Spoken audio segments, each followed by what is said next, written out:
There are so many things that we can do that don't take anything from us. Now, I choose to do what I do at a cost to myself. And when I say at a cost to myself, I'm not going to get put out of my house, I'm not going to lose my car, but I am going to give of me at an inconvenience to me. Why do you choose But to give to that level as opposed to a lesser level? um, because I don't know, I think it challenges me. And I think it's a true test of my character. If I only do what feels good to me and what's comfortable for me, then I could probably be a lug. I could turn into a couch potato. Got a I nice could, TV, a nice couch. yeah, You're I got a stylish. remote. What else do you need? But the bottom line is, I could turn into a couch potato. But I'm not going to limit myself to what feels good and what's comfortable for me, because it's easy for us to do things that are comfortable for us. It's easy for us to do things that feel good, but it isn't always easy for us to do meaningful things that kind of push us out of our comfort area. And I And you choose, find that more rewarding than doing lesser things. of course I do. Yeah, because if I only deal with what's comfortable for me, then I could, like you said, I've got a couch, I got a TV, I have a remote, and I could really make myself comfortable in front of that couch, TV, and remote, and then my biggest challenge would be determining what time I'm going to wake up and what I'm going to have for breakfast or lunch after I wake up. I choose to be challenged more than that. So I want to backtrack a little bit. We're Okay. going back to our beginner again. Okay. Why would someone, I'm going to make up two examples. Someone who's doing well, either with or without a family, but financially they're set, they have a lot of social activities, they're as busy as you are already, but they're of service to no one but themselves, or maybe their family. Like you were saying, your daughter, in a way, serving your children is serving yourself. Because your own child is an extension of yourself. Exactly. But the first example is this person who's doing well, busier than anything. The second example is someone who's really struggling. Maybe they're serially unemployed, and or their spouse is, and they're struggling to make it, and it's difficult for them to get it together to cook dinner. Why would either or both of these people want to be of service to someone other than themselves? Well, the one that's bought into that "oh poor me" syndrome, I mean, that is just, and as far as I'm concerned, that's detrimental. I think we could all buy into that "oh poor me." I mean, are you doing as well as you'd like to be doing? No, ma'am. I'm not either. I'm doing well, thank God. Certainly not doing as well as I'd like to be doing, but the bottom line is, It's been 4 years since we've had a real vacation. well, I could have a vacation anytime. That's one of the privileges of being a retired airline. After you put in 30 years, they give you a little card, and you can go any place you want to go if you can get on the airplanes now. But the bottom line is, I've traveled so much, I don't choose to travel. I want to be here. I want to do what I can do to help this community. And and like you said, you're not doing your life. You could be doing better than you're doing now, or different anyway. And I feel probably worse for the "oh poor me" person, because basically all that person probably needs to do is get a bottle of water and walk around the block 3 or 4 times, and they'll see several situations that would cause them to feel better about themselves. Now, the person that has the money, has means, that takes care of themselves, could care less about anybody else. Shame on them, because there are a lot of people out there that need help. One of the things that impressed me a great deal was when Bill Gates decided he would give back some of his fortune. Nearly all of it, actually. You don't see that happen.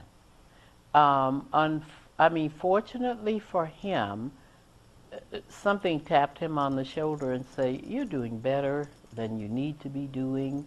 Your family is gonna never need anything. There are people out there that really need your help." And not only did he decide to help people, he really reached out to help people that really are not these people. I mean, people that aren't in a position to help themselves. The kids that he had in school over in, I mean, that I thought was just phenomenal. And these kids wouldn't be in school. You get those little kids when they're little and let them know that not only does somebody care, kids are very impressionable, as we both know. And when you get little kids and they can look and say, Bill Gates built this phenomenal facility so I could learn. That's very impressionable to a little kid. As a matter of fact, the young man that I'm helping, I took him home one day, and it's always a real struggle for him to get out of the car. So he sat and said to me, and I'll never forget it because it just ripped my heart out. And he said, by then he knew that I'm pretty recognizable in the community, and he said, "I never really thought somebody as important as you are would care about me." And when I could finally get myself together to speak, I said, "Well, first of all, we're all equally as important. And I care about you because you're a wonderful young man. And I see great things for you." I said, "But don't ever allow yourself to feel that you're any different to anyone else. God made us equal. All of our hearts beat so many times a minute. And if we stop breathing for a few seconds, the same thing's going to happen to all of us." I said, "So don't ever allow yourself to think like that." It wasn't much, but I was in Fat City. I had a steady income. I got paid every week. I knew I was going to have a paycheck. I had more money than any kid at school. So it was, but they don't see. A lot of people don't see their opportunities. They see yours, but they don't see theirs. And one thing I've always been able to do, and I thank God for it all the time, I've been able to see my opportunities, and I consider that a blessing.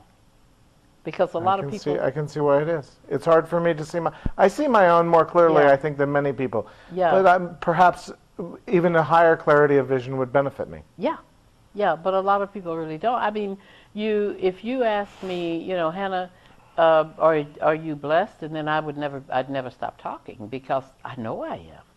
And I know that it's not because I've earned it. It's because I've been given. As a matter of fact, I was interviewed for the Review Journal when about the Help, that movie, and they were asking me about it, and it was really relating to people that had lived here for a long time that had actually done domestic work. And I said, well, I was privileged. I never worked in a hotel. I never made beds. I never cleaned floors. I mean, I went to work dressed, and I kept clean hands and clean clothes. And but that's because your mother worked so hard, so you wouldn't have to. Mm-hmm. Yeah, and it was not intended to be generational. That was never the intent. So, and I always knew that she worked hard, so we wouldn't. And I never liked to see her work as hard. But it was, but I looked at that reporter and I said, well, actually, I was privileged. I never did domestic work. It was, and I went, kids I went to school with did. But that was never my calling, thank God. If you knew you could not fail, what would you attempt? Let's see. In today's environment, that's a pretty anything inviting question. Anything. What I would attempt is to change the mindset of our government. I'm pretty distressed about. From what to what?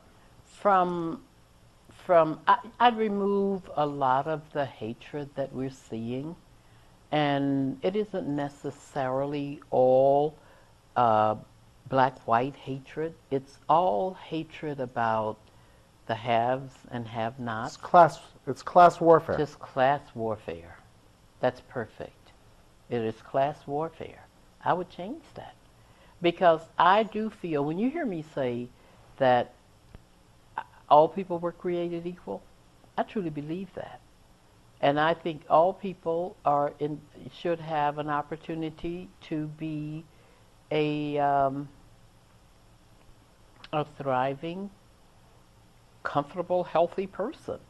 And with the environment that we live in now, I have a friend that's been going crazy for the last couple of days because she has one kidney and she's on a very special diet and everything to try to keep her off of dialysis.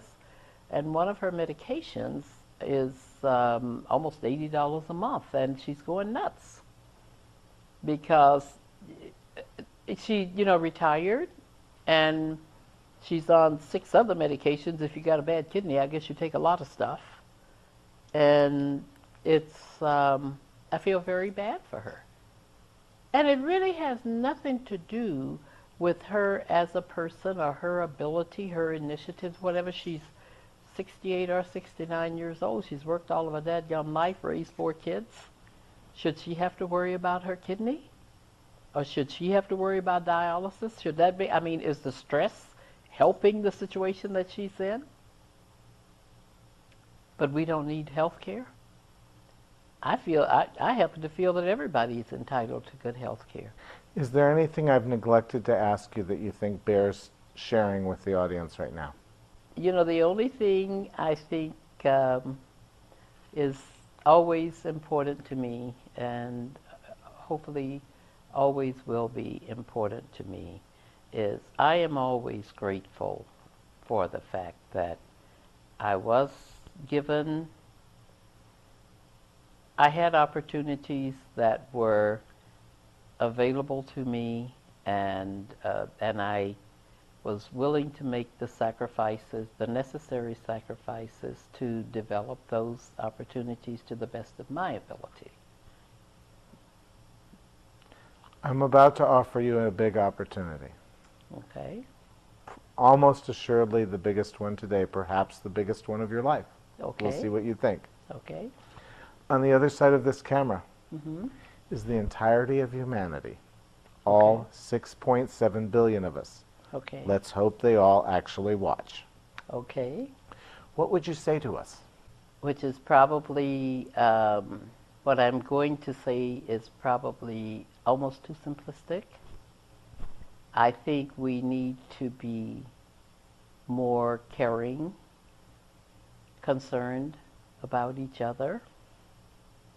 And I think we need to look for our likenesses more than our differences. And I really believe in my heart if we did that, we would really find out, we'd really realize what we have in common more than what divides. If I could grant you any superpower, what would it be? I think we all want something we know we can't have, and that's to be able to control others' hearts and minds.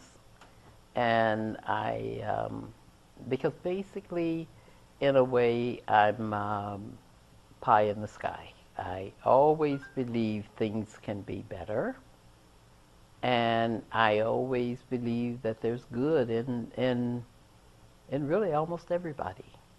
And I think if there was one thing that I could do, I would change the mindset and the hearts of people that are so hard-hearted and small-minded.